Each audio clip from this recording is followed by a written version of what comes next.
مولاي صل وسلم دائما أبدا على حبيبك خير الخلق كلهم نبوي سيرت سيد الكونين والثقلين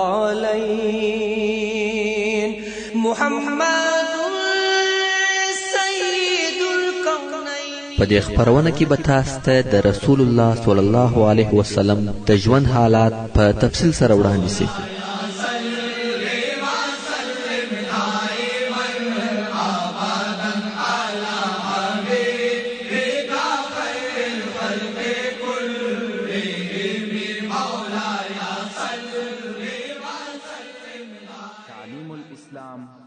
أعوذ بالله من الشيطان الرجيم. بسم الله الرحمن الرحيم. إن الحمد لله نحمده ونستعينه ونستغفره ونعوذ بالله من شرور أنفسنا وسيئات أعمالنا. من يهده الله فلا مضل له ومن يضلل فلا هادي له. وأشهد أن لا إله إلا الله وحده لا شريك له وأشهد أن محمدا عبده ورسوله صلى الله عليه وآله وصحبه وسلم تسليما كثيرا. أما بعد، محترم ورونو، موږ هغه حالات بیانول چې اول هغه څوک چې دغه غم او مصیبت د بیهوشۍ څخه پر هوش راغله او په ځان پوه سوه، دا ور معلومه سوه چې اوس د دوی پر غاړه د رسالت لوی او دروند مسئولیت ور ولوېدی. هغه انصار وه. نو یې د بني ساعده په سقیفه کې د اجتماع او مشورې اعلان وکړي چې دغه سقیفه د عمومي مجلسو ځای و او رسول الله صلی الله علیه و آله وسلم تر اوسه په خپل کور کې دی. نه غسل ورکول سوی دی، نه کفن او نه شخ سوی دی. انصار سره راټول سوه، مشوره کوي چې باید څه وکړو. د رسول الله صلی الله علیه و آله وسلم تر رحلت وروسته حل څه دی؟ انصار دلته په سقیفه کې سره یو ځای دي، خو د انصارو څخه دوه نفره چې یو یې عوین ابن ساعده رضی الله تعالی عنه او بل یې معین ابن عدی رضی الله تعالی عنه سقیفه پریښول او مهاجرینو ته ورهي سوه. دوی پر دې وبېرېده چې انصار بې له حضور څخه د مهاجرینو کومه فیصله ونه کړي. خو ابوبکر صدیق رضی الله تعالی عنه ته د مخه لا خبر ورسېدلی و چې انصار د مازدیګر تر لمانځه وروسته د بني ساعده په سقیفه کې د مشورې دپاره سره یو ځای سوي دي. نو هغه څوک چې د ده سره موجود و چې ابو عبیده عامر ابن الجراح او عمر فاروق رضی الله تعالی عنهما و هغو ته یې وویل راځئ چې خپلو ورونو انصارو ته ورسو. دغه درې نفره مهاجرین د سقیفه و طرف ته وررهي سوه او د سقیفه د طرفه هغه دوه نفره انصار عوین او معین رضی الله تعالی عنهما د مهاجرینو و طرف ته را رهي دي چې په لار کې سره یو ځای او مخامخ سوه. عوین ابن ساعده څوک دی؟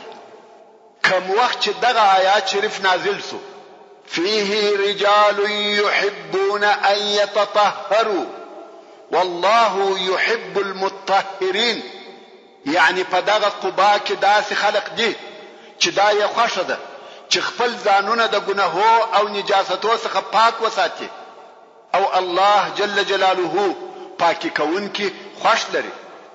رسول الله صلی الله علیه و آله وسلم وفرمایل چې د هغو خلقو څخه یو عوین ابن ساعده دی او معین ابن عدی بیا هغه څوک دی کم وخت چې دا خبر نشر سو چې رسول الله صلی الله علیه و آله وسلم وفات سو، ځینې خلقو به ویل یا رسول الله کشکې موږ تر تا د مخه وفات سوي وای.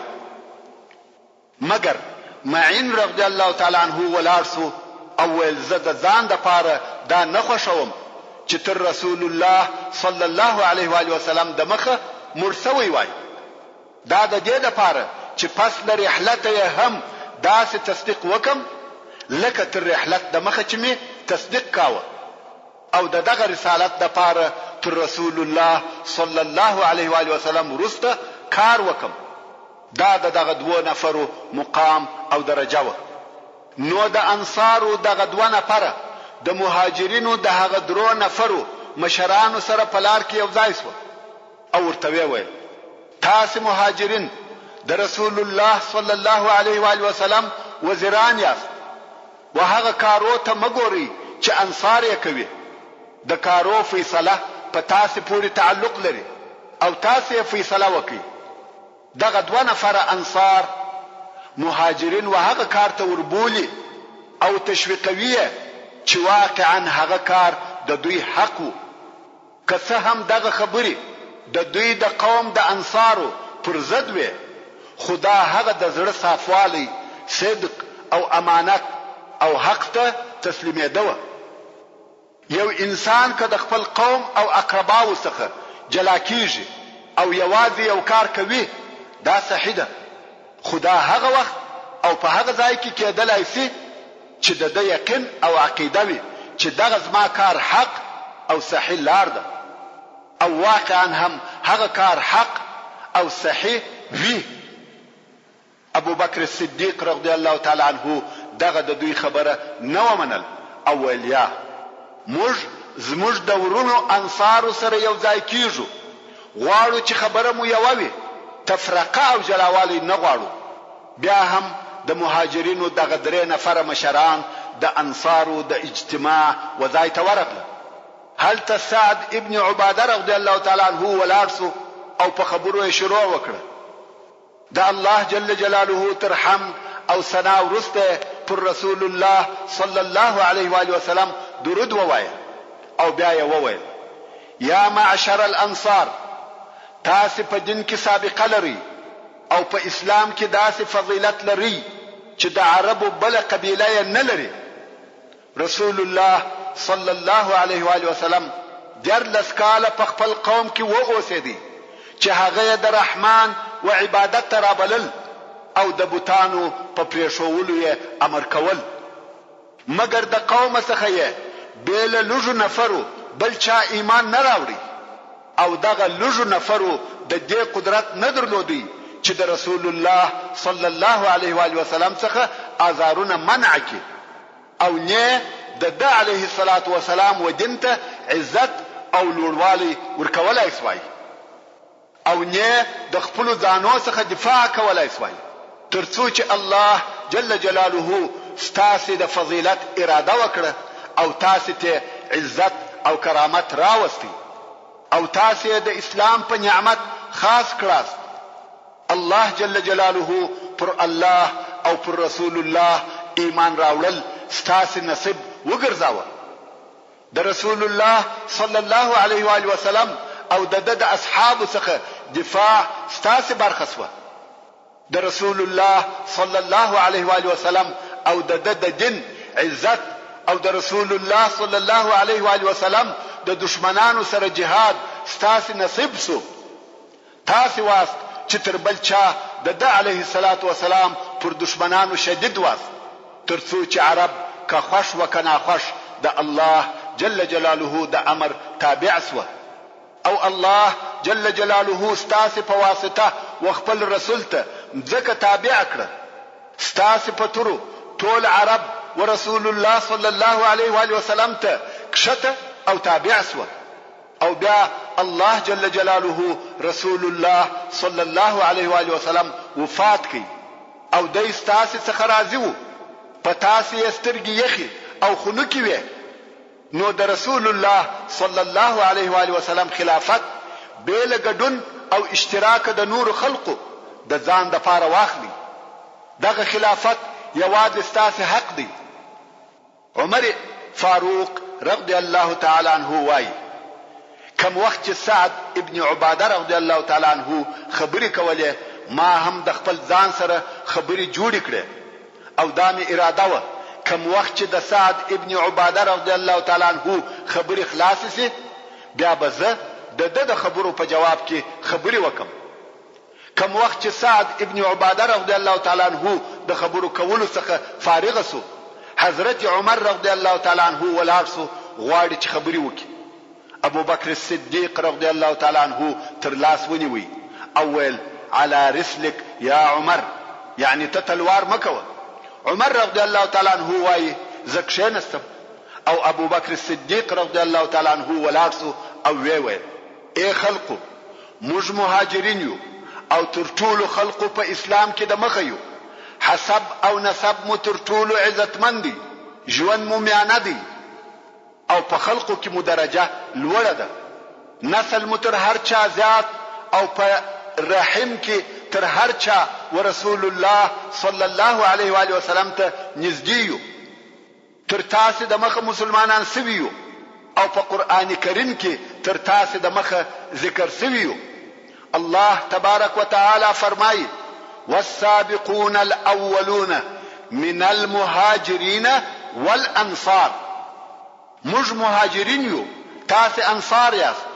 په دین کې زموږ ورونه یاست، په فی او غنیمتو کې زموږ شریکان یاست، پر دشمن زموږ کومک کوونکي یاست. ځای مو راکړئ، زموږ غم شریکي مو وکړه. الله جل جلاله دې ښه بدله درکړي. موږ آمران یو او تاسو مو وزیران یاست. عرب نه تابع کیږي مگر د قریش او قبیله ته.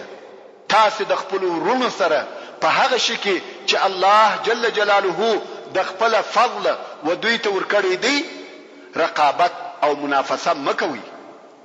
حضرت عمر رضی الله تعالی عنہ وایي هغه چې زما په نیت کې و چې زه ووایم د هغه څخه داسې شی نسو پاته چې ابو بکر رضی الله تعالی عنہ یې ونوایي. او بیا ابو بکر صدیق رضی الله تعالی عنہ حضرت عمر او ابو عبیده رضی الله تعالی عنهما تر لاس ونیول او ویل ما دغه دوه نفره انتخاب کړی دي، هر یو چې تاسو خوښ وي د هغه سره بیعت وکړي. حضرت عمر رضی الله تعالی عنہ وایي د په ټولو خبرو کې زما دغه خبره نسوه خوښه. زه څنګه پر داسې قوم امریت وکم چې په هغه قوم کې دی ابو بکر صدیق رضی الله تعالی عنہ موجود وي. سعد ابن عباده رضی الله تعالی عنہ چې خبرې کولې په دغه ورځ مریض وو او پس له خبرو کولو څخه یې په ټوکی ځان وپیچي او دالته په سقیفه کې د یو دیواله او بغل ته څنګه واچاوه. د ابو بکر صدیق رضی الله تعالی عنہ تر خبرو کولو وروسته حباب ابن منذر رضی الله تعالی عنہ چې د انصارو څخه وو ولاړ. پس له حمد او ثنا او درود څخه یې وویل حل زما سره دی، هغه دا چې یو وار دی امیر زموږ د طرفه څخه وي او بل وار ستاسو، یعنی خلافت به په نوبت کو. خو دلته غال مغال شروع سو، هر یو خپل فکر او نظر بیانوي. خبرې ګډوډې سوې او د هر طرفه आवाजونه راپورته سو. یو د بل خبرې نه سره اوري او نه پوهیږي چې څه وکړي. په دغه وخت کې حضرت عمر فاروق رضی الله تعالی عنہ ودرېدی او په لوړ आवाज وویل اے خلقو دا ابو بکر صدیق دی، د رسول الله صلی الله علیه و آله وسلم هغه ملګری دی چې دوی په غار کې و. الله جل جلاله په قران کریم کې ذکر کړی دی او رسول الله صلی الله علیه و آله وسلم په درازي وو چې ستاسو د منځه امام وي. ستاسو څخه یو څوک په دې راځي دی چې په منځ کې دی د ابو بکر صدیق رضی الله تعالی عنہ امام سي، یعنی هر څوک چې ځان دغه کار لایق بولي را د مخه دي. هیڅوک نسو ولاړ او نه چا څه وویل، ټول چپ دي او ګوري. نو حضرت عمر رضی الله تعالی عنہ وویل یا ابا بکر لاس دې راکړه چې بیعت تر سره وکم. ابو بکر صدیق رضی الله تعالی عنہ هم لاس ور اوږد کړ.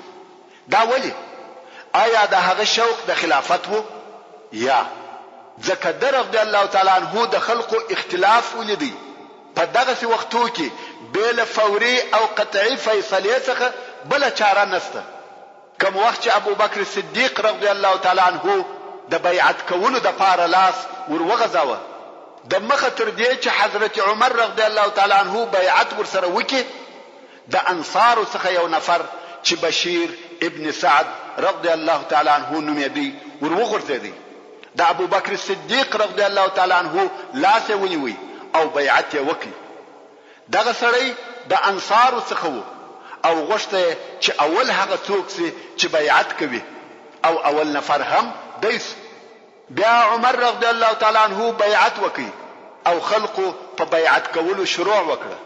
سعد ابن عباده رضی الله تعالی عنہ چې مریض او پروت وو د خلقو د ډیروالي او ازدحام په سبب تر پښو لاندې کېدی او خلق پر خطل.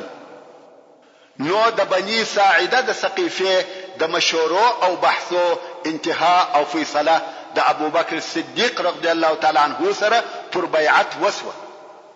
دغه بیعت دغه د دوشنبه په ورځ وسو او رسول الله صلی الله علیه و آله وسلم تر اوسه په کور کې دی.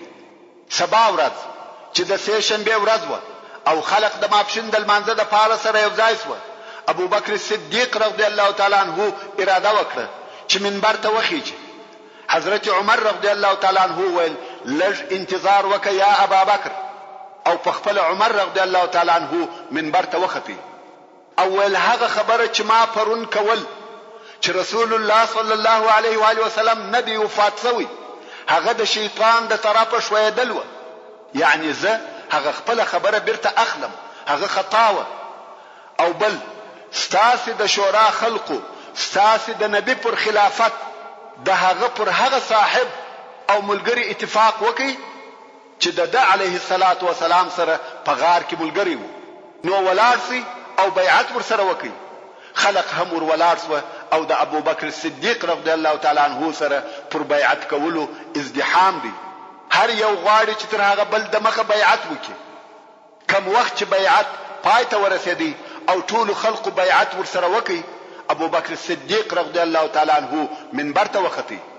د الله جل جلاله حمد او ثنا وویل او پس له درود پر رسول الله صلی الله علیه و آله وسلم یې وویل اما بعد اے خلقو زه پر تاسو امر وګرځول سوم او تر تاسو بهتر نه يم. اصلا دغه جمله د رضی الله تعالی عنہ د طرفه تواضع و کنه د رضی الله تعالی عنہ د رسول الله صلی الله علیه و آله وسلم په شاهدی پس له انبیاء علیهم السلام څخه تر ټولو انسانانو بهتر دی او رسول الله صلی الله علیه و آله وسلم فرمایي پس له انبیاء څخه تر ابو بکر ش او بهتر پرمځکه نه دی ګرځیدلی. نو د کوم وخت څخه چې الله جل جلاله بشر پیدا کړی دی بیا د قیامت تر ورځې پورې بیل انبیاء څخه تر ابو بکر صدیق رضی الله تعالی عنہ بل د لوړې درجه خاوند نسته. اوس ابو بکر صدیق رضی الله تعالی عنہ خپل ختمه شه یا د خپل حکم طرز او طریقه بیانوي چې زما حکم به څنګه وي. نو یې وویل کمی شکول کومک میکوي او کمی مخالف یا کوژ کار کاوه تاسو می پر لار برابروي.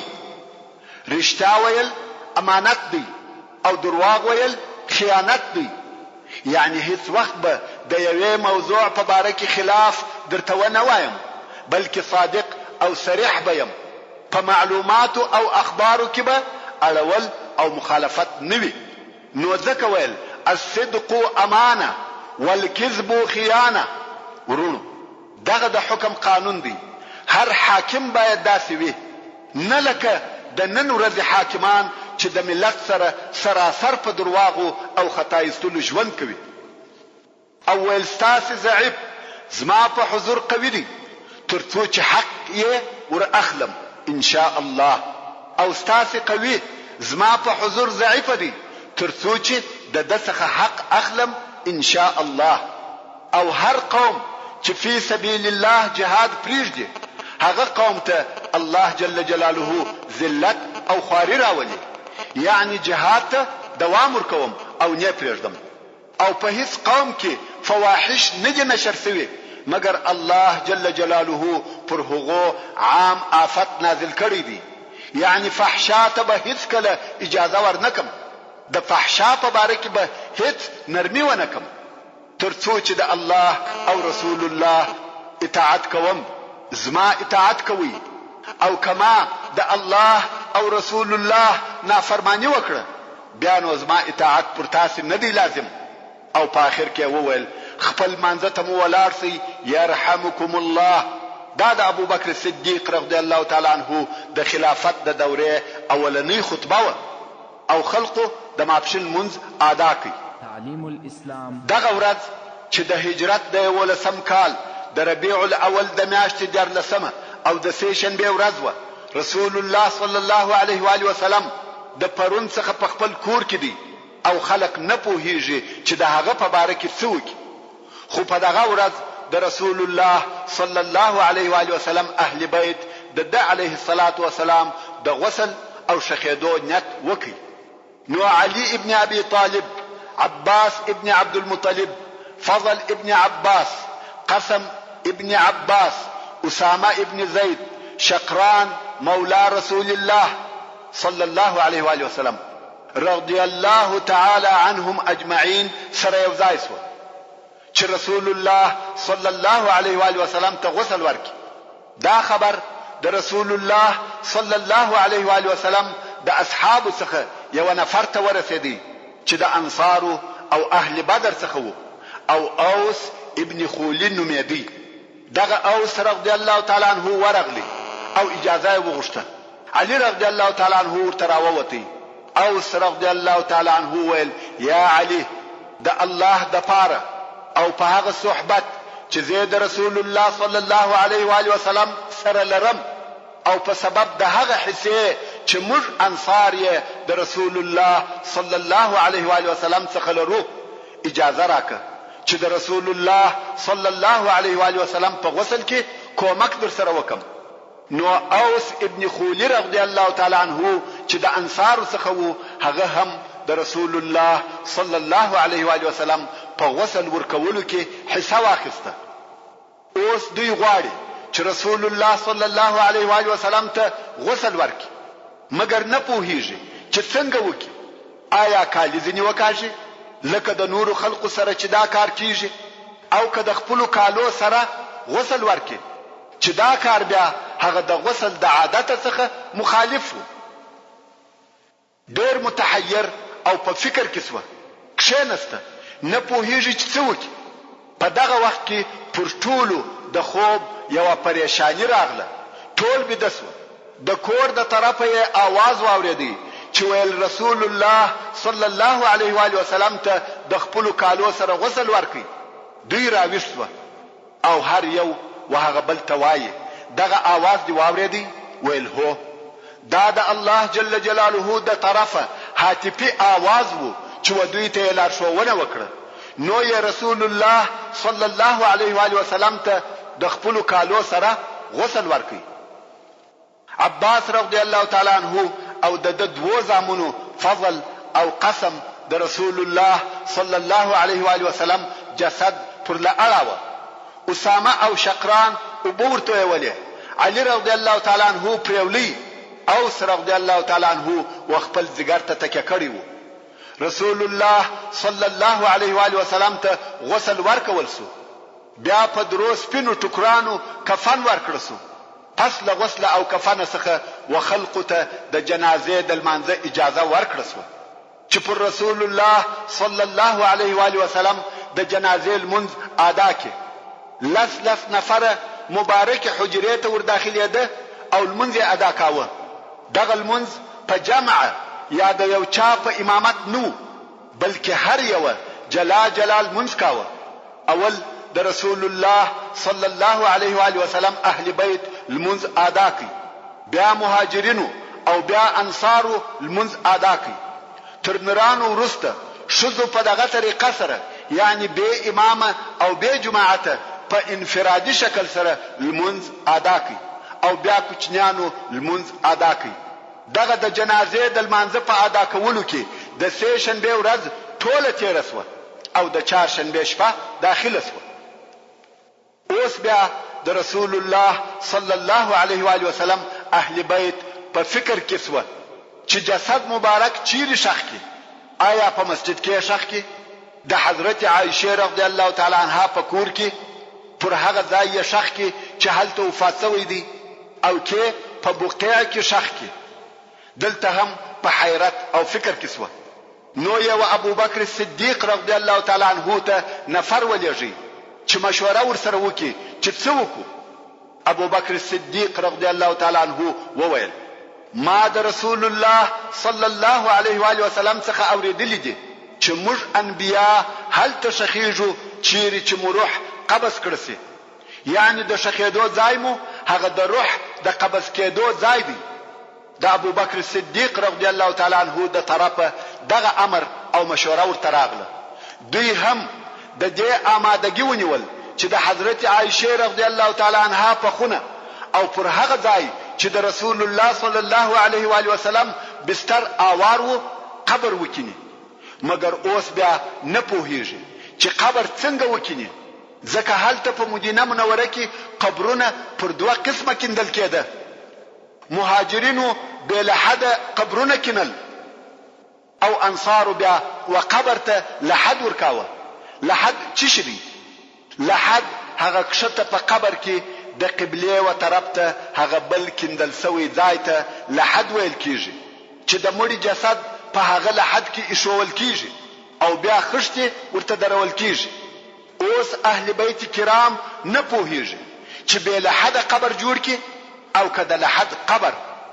د مهاجرینو د قبرو د کیندلو مسؤل ابو عبیده رضی الله تعالی عنه او د انصارو د قبرو د کیندلو مسؤل ابو طلحه رضی الله تعالی عنه.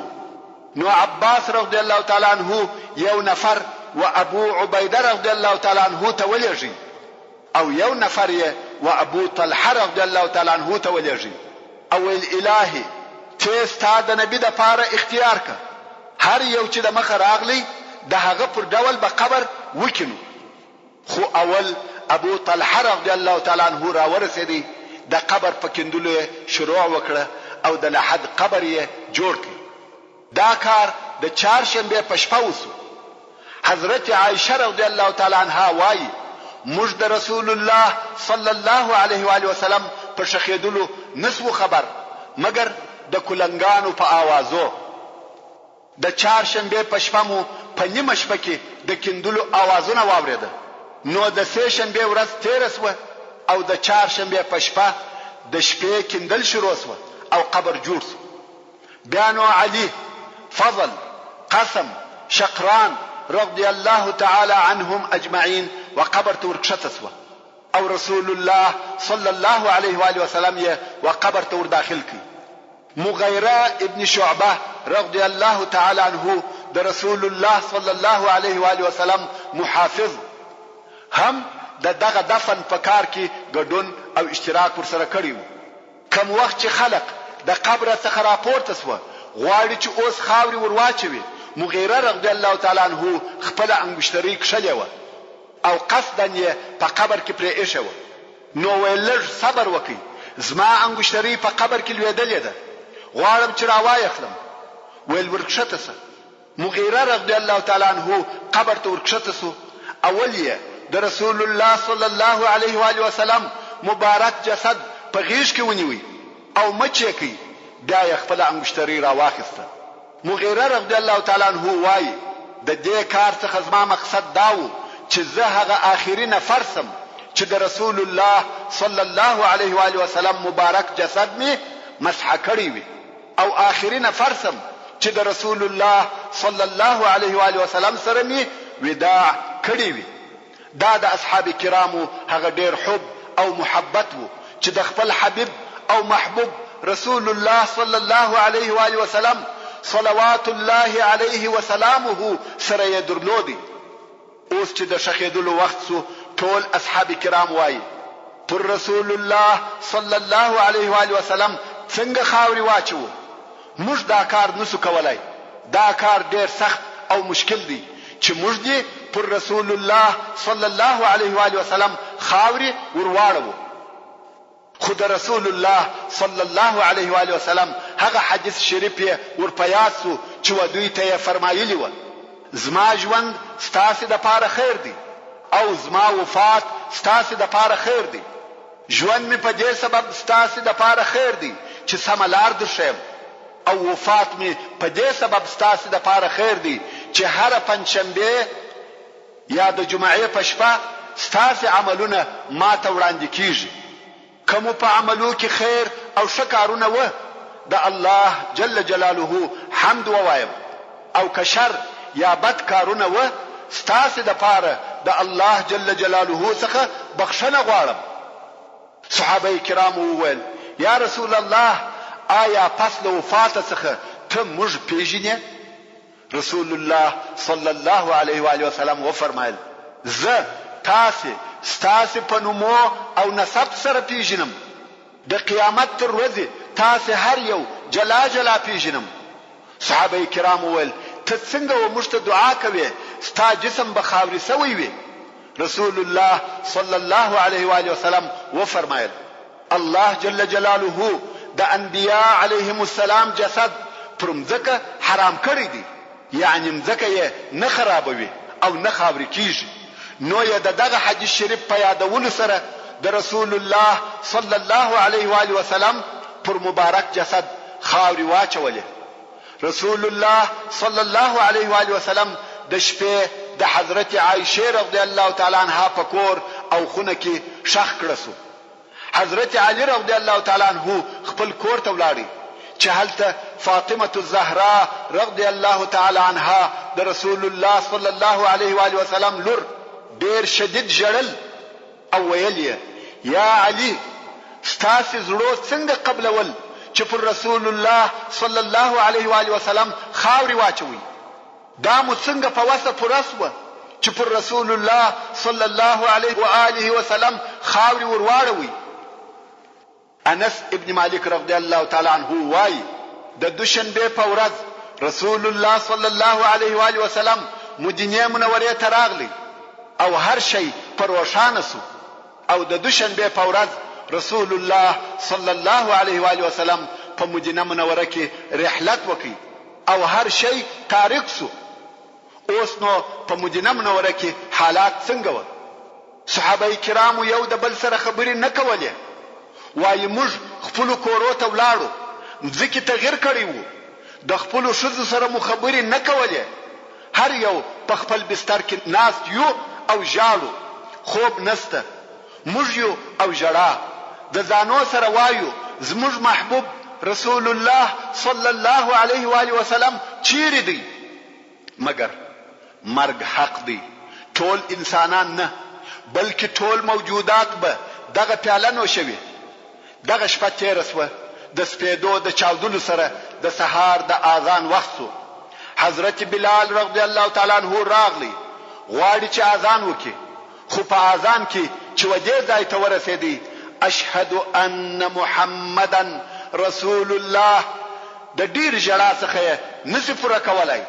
هر څه کوشش وکړي چې دغه د شهادت کلمه ووایي، خو ژړا د دغه کلمې د پوره کولو وخت نه ورکوي.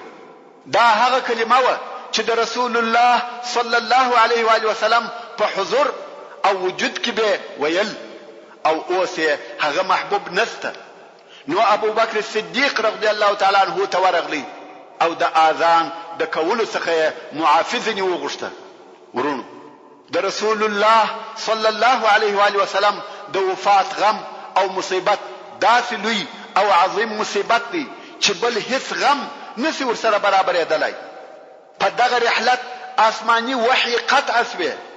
رسول الله صلی الله علیه و آله وسلم هغه مبارک ذات وو چې د آسمان نه بلکې د آسمانو د صاحب او خالق الله جل جلاله حال یې راته وایه. رسول الله صلی الله علیه و آله وسلم هغه ذات وو چې د الله جل جلاله اوامر یې د الله جل جلاله تر بندگانو پورې رسول. دا کوچنی مسئله نه ده، لږ عمیق فکر غواړي. هغه اوامر چې رسول الله صلی الله علیه و آله وسلم راته بیانول د یو حاکم یا پاچا امرونه نه و، بلکې د الله جل جلاله خالق الكون والکائنات اوامر و. د رسول الله صلی الله علیه و آله وسلم سره د اصحاب کرامو حب او محبت فقط په دغه مکان او په دغه زمان پورې نه و خاص، بلکې دغه حب ابدي او دائمي و. پس له ډیرو کلو د هغه نه هېرېدونکي حبیب صلی الله علیه و آله وسلم سره د دوی حب او محبت پر هغه حال پاته او باقی و. د مثال پر قسم به دغه یوه قصه درته رانقل کم. څرنګه چې د رسول الله صلی الله علیه و آله وسلم تر رحلت وروسته بیا هم جهاد دوام درلودی او ډیرې فتحې وسوې. مسلمانانو د حضرت عمر فاروق رضی الله تعالی عنه په خلافت کې شام او بیت المقدس فتح کړه او هلته د مسلمانانو هغه څلور لوی لښکرې سره یو ځای شوې چې حضرت عمر رضی الله تعالی عنه د شام د فتح کولو د پاره لېږلي وې. قصه داسې وه: د شام ټوله منطقه فتح شوې مګر د بیت المقدس نصاراو وویل موږ قدس شریف بیل خلیفه څخه د مسلمانانو و بل چاته نور تسلیمو. نو حضرت عمر رضی الله تعالی عنه په خپل د مدینه منورې څخه و بیت المقدس ته ورغلی او هغه فتح کړ او بیا یې امر وکړي چې د مسلمانانو هغه لښکرې چې شاوخوا په شام کې نشر شوي دي ټول د سره یو ځای سي او زه به هم هلته ورسم. نو د مسلمانانو ټول لښکرې د خالد ابن ولید لښکر چې په وروسته کې امریت و ابو عبیده رضی الله تعالی عنه ته ورکړسو، د شرحبیل رضی الله تعالی عنه لښکر، د عمرو ابن العاص رضی الله تعالی عنه لښکر او نور ټول لښکرې د جولان په منطقه کې په الجادیه کې سره یو ځای شوې.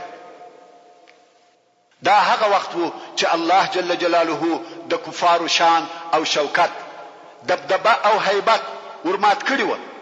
مسلمانان پر فارس او روم کامیاب شوي و. د هغه وخت د دنیا لوی لوی قوتو د مسلمانانو په مقابل کې شکست خوړلی و. د کفارو ډیر شارونه مسلمانانو فتح کړی و. نو دغه د الجادیه یا جولان اجتماع د اسلام او مسلمانانو د عزت علامه و. د اصحاب کرامو مشران پس له څو کاله جهاد څخه د اول وار د پاره په دغه اجتماع کې سره یو ځای شو. نو ویل یا امیر المؤمنین دا ورځ ډیره لوی ورځ ده، د اسلام د فتح او کامیابی ورځ ده. د حضرت بلال رضی الله تعالی عنہ څخه وغواړه چې اذان وکړي. حضرت بلال رضی الله تعالی عنہ د رسول الله صلی الله علیه و آله وسلم تر رحلت ورسته بیا اذان نو کړی. نو صحابه کرام ویل دغه ورځ لو او شاندار ورځ ده، غواړو چې بلال رضی الله تعالی عنہ اذان وکړي. دا هم د الله جل جلاله د عزت د اظهار د پاره چې موږ مسلمانان یې پر دغه ځکه کامیاب کړو. حضرت عمر فاروق رضی الله تعالی عنہ و حضرت بلال رضی الله تعالی عنہ تورغلی ویل یا بلال ناشدتك الله ان تؤذن في هذا اليوم. ناشدتك الله په عربي کې داسې جمله ده لکه موږ چې په پښتو کې وایو د خدای روی مې دروړی دی. نو حضرت عمر رضی الله تعالی عنہ ورته ویل یا بلال د الله پر روی نن په دغه شاندار ورځ کې اذان وکړه. حضرت بلال رضی الله تعالی عنہ هم موافق سو ویل هو. نو د رسول الله صلی الله علیه و آله وسلم تر رحلت ورسته دا اول وار دی چې حضرت بلال رضی الله تعالی عنہ اذان کوي. بلال رضی الله تعالی عنہ ودرېدی او په اذان یې شروع وکړه الله اکبر الله اکبر الله اکبر الله اکبر اشهد ان لا اله الا الله اشهد ان لا اله الا الله. کوم وخت چې دې کلمې ته ورسېدی اشهد ان محمدا رسول الله، بلال رضی الله تعالی عنہ وجړل او ټول خلق ورسره جړل. د دې جړا سبب د رسول الله صلی الله علیه و آله وسلم یادېدل و. د هغه علیه الصلاة والسلام هغه پاک سیرت او خویونه و. د رسول الله صلی الله علیه و آله وسلم جهاد او اخلاق وجړول. هغه عظمت او هغه محبت چې د اعظم البشر او خیر البشر سید البشر صلی الله علیه و آله وسلم په اخلاقو کې پروت وو هغه وجړول. ټول خلق جړل او د رسول الله صلی الله علیه و آله وسلم مؤذن بلال رضی الله تعالی عنہ خدا سي شدید جړل چې اذان یې نسوای پوره کولای او پوره هم نکي. دا د هغه حب او محبت په سبب و چې بلال رضی الله تعالی عنہ او اصحاب کرامو د رسول الله صلی الله علیه و آله وسلم سره درلودي. ورونو تاسو غواړئ چې د رسول الله صلی الله علیه و آله وسلم سره په جنت کې یو ځای شئ، د مجلس او ملاقات شوق لري، نو یو اندازه د دنیا شوق پرېږدئ او د رسول الله صلی الله علیه و آله وسلم محبت اختیار کړئ. د هغه علیه الصلاة والسلام د رسالت د رسولو په فکر کې سئ. موږ او تاسو دغه بحث د دې لپاره واورېدی چې حق لار پیدا کو او پر هغه رهیسو. د مځکې د اصلاح لار دغه ده، حق لار دغه ده. د رسول الله صلی الله علیه و آله وسلم متابعت وکړئ، که څه هم په ډېر ګران قیمت درته تمامیږي. ته باید ووایې دنیا څه شي ده، زه جنت غواړم، زه د رسول الله صلی الله علیه و آله وسلم ملاقات او مجلس غواړم. موږ باید د رسول الله صلی الله علیه و آله وسلم سره محبت ولرو. د الله جل جلاله څخه سوال او غوښتنه کوم چې د سرور کائنات سید الکونین رسول الله صلی الله علیه و آله وسلم متابعت زموږ په نصیب کې. د رسول الله صلی الله علیه و آله وسلم حب او محبت زموږ په زړه کې ځای ورکړي. او د الله جل جلاله څخه غواړم چې د خپل محبوب رسول الله صلی الله علیه و آله وسلم سره مو پر حوض کوثر او په فردوس اعلی کې یو ځای کې. او الله جل جلاله دا توفیق راکړي چې د رسول الله صلی الله علیه و آله وسلم د رسالت وظیفه پر غاړه واخلو. ورونو د رسول الله صلی الله علیه و آله وسلم سیرت قصه نه ده، د زړه تسلا او د وخت تیریدنه دي، بلکې د رسول الله صلی الله علیه و آله وسلم سیرت پند او نصیحت دی، وعظ او عبرت دی. زموږ مسلمانانو د پاره لارښوونه ده چې موږ باید په خپل پیشوا پسې اقتدا وکړو. الله جل جلاله د سورة الاحزاب په 21 نمبر آیات کې فرمایي: لقد كان لكم في رسول الله أسوة حسنة لمن كان يرجو الله واليوم الآخرة وذكر الله كثيرا. يعني هذا خلق چې د الله جل جلاله د رضا او لقاء امیدوار دي او د آخرت د ثواب امید لري او په کثرت سره د الله جل جلاله په ذکر او یاد مشغول دي. د هغو د پاره د رسول الله صلی الله علیه و آله وسلم مبارک ذات ډېر ښه اسوه او نمونه ده. هغه مبارک ذات ښه قائد او پیشوا دی، ښه لارښوونکی او راهنما دی. دوی باید په عباداتو او معاملاتو، په خوړلو چښلو او اغوستلو، حرکاتو او سکناتو، جود او سخا، صبر او تحمل، بلکې په هر حرکت ناست او ولاړه کې د دغه جامع الصفات ذات محمد مصطفی صلی الله علیه و آله وسلم پر طریقه حرکت او رفتار وکي او په ټوله حیات کې د علیه الصلاة والسلام متابعت وکي او په ښه ډول سره یې زده کړي. ورونو د رسول الله صلی الله علیه و آله وسلم واقعي محبت په خطبو او نصیحتو، درسو او قصو، اشعار او نعتو، حتی د مولد په مجالسو کې نه دي، بلکې د محمد مصطفی صلی الله علیه و آله وسلم واقعي او حقيقي محبت د هغه علیه الصلاة والسلام په متابعت کې دي. د رسول الله صلی الله علیه و آله وسلم په لارښوونه پسې اقتدا کول او د علیه الصلاة والسلام د اوامر عمل کول د رسول الله صلی الله علیه و آله وسلم متابعت دي. الله جل جلاله د سورة آل عمران په 11 نمبر آیات کې فرمایي: قل ان كنتم تحبون الله فاتبعوني يحببكم الله ويغفر لكم ذنوبكم. يعني اے محمد صلی الله علیه و آله وسلم دوی ته ووایه کچیر تاسو د الله جل جلاله سره محبت لري یا محبت کوي نو زما متابعت وکي چې الله جل جلاله به هم تاسو خوش ولري او تاسو ته به تاسو ګناهونه درو بخشي. وروره متابعت بلا واقعي او صادقه محبت څخه په وجود نظرات لای د رسول الله صلی الله علیه و آله وسلم سره واقعي محبت درلودل تا د هغه علیه الصلاة والسلام و متابعت ورجذبوي او وربولي. کته د رسول الله صلی الله علیه و آله وسلم محبت غواړي څلور شی دي چې ستا سره د رسول الله صلی الله علیه و آله وسلم په محبت درلودلو کې کومک کوي. یعنی څلور شی دي چې د هغه په عملي کولو سره د رسول الله صلی الله علیه و آله وسلم سره ستا محبت پیدا کیږي او زیاتیږي او دغه محبت پتا کې د متابعت شوق زیاتوي. اول پر رسول الله صلی الله علیه و آله وسلم ډیر درود ویل. دوهم د رسول الله صلی الله علیه و آله وسلم د سیرت اوریدل او ویل په هغه سره پوره ځان خبرول.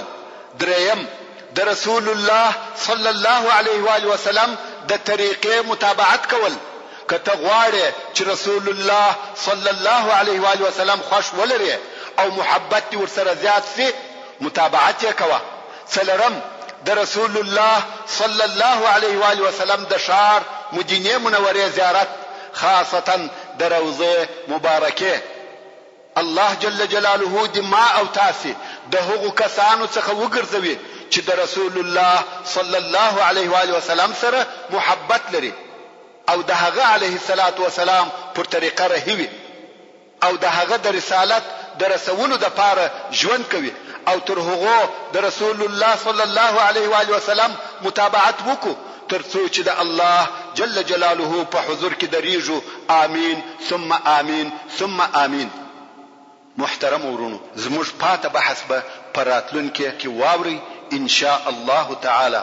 وما توفيقي الا بالله وهو السميع العليم. صحابه کرامو به هر سنت ته دی لپاره عمل کوي چې دا خو سنت دی او د نن زمانه اکثر مسلمانان سنت ته دی لپاره پریږدي چې دا خو صرف سنت دی.